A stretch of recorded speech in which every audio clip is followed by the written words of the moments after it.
Grab your pen and your paper now and make we start. Me. Me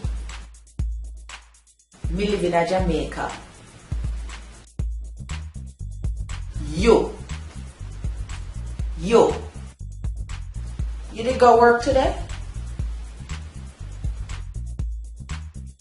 Now this word is in the plural form of the word you.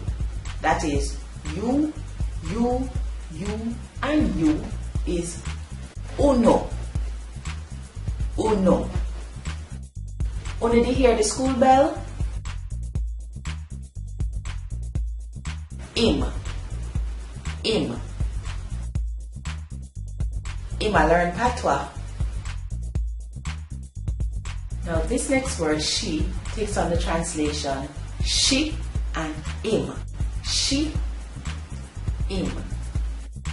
Note that him is used to refer to both male and female. Should you subscribe to this channel?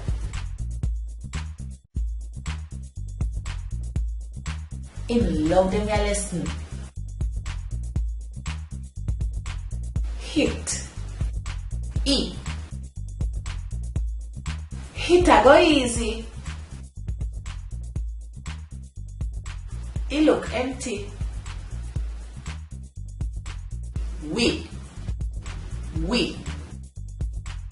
We love this channel. Them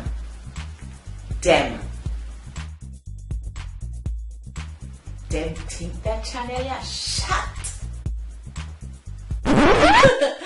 Okay, so was I being subtle? Anyway, now use what you just learned to translate the following into patwa.